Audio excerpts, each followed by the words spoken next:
This session for Threatmodeler, it covers our view of using process flow diagramming as a key piece of executing a threat modeling process, and contrasts the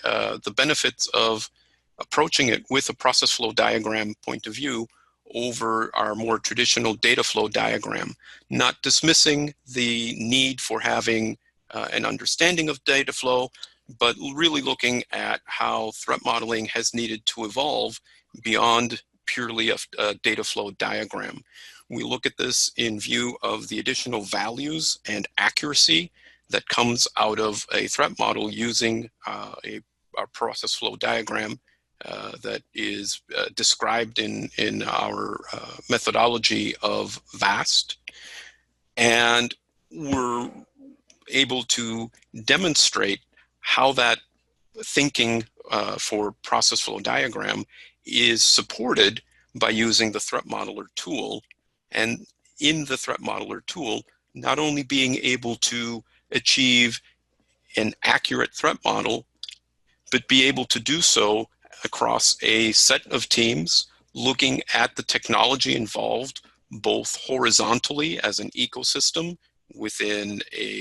whether it's a cloud deployment or your traditional data center premise deployment, but then also being able to look at within the threat model and the threat models a vertical view, and this then means being able to apply all of the different components that form part of that horizontal view within the threat model.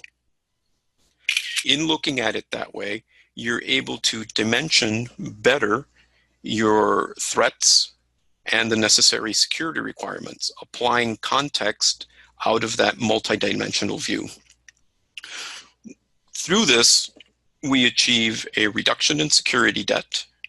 We are reducing the burden of the security team, making this collaborative and easy to use and understand, which means that you don't have to have deep security expertise throughout your teams. With the use of the tool,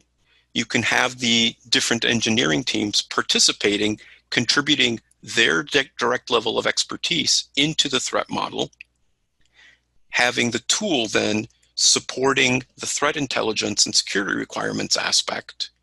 yielding the data necessary to be able to direct the engineering efforts, or at the very least, provide them with the right direction,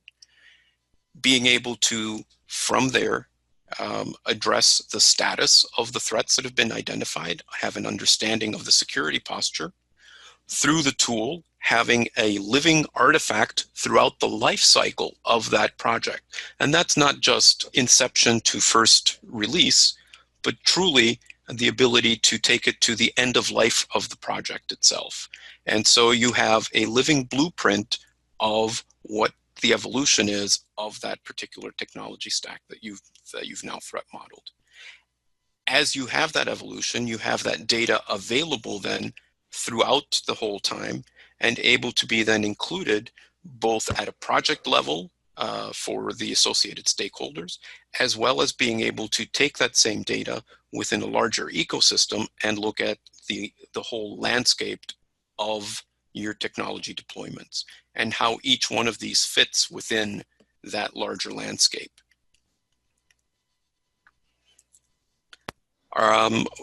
In this session, we're also demonstrating then directly how the tool is used and how it demonstrates these particular premises that we're laying out.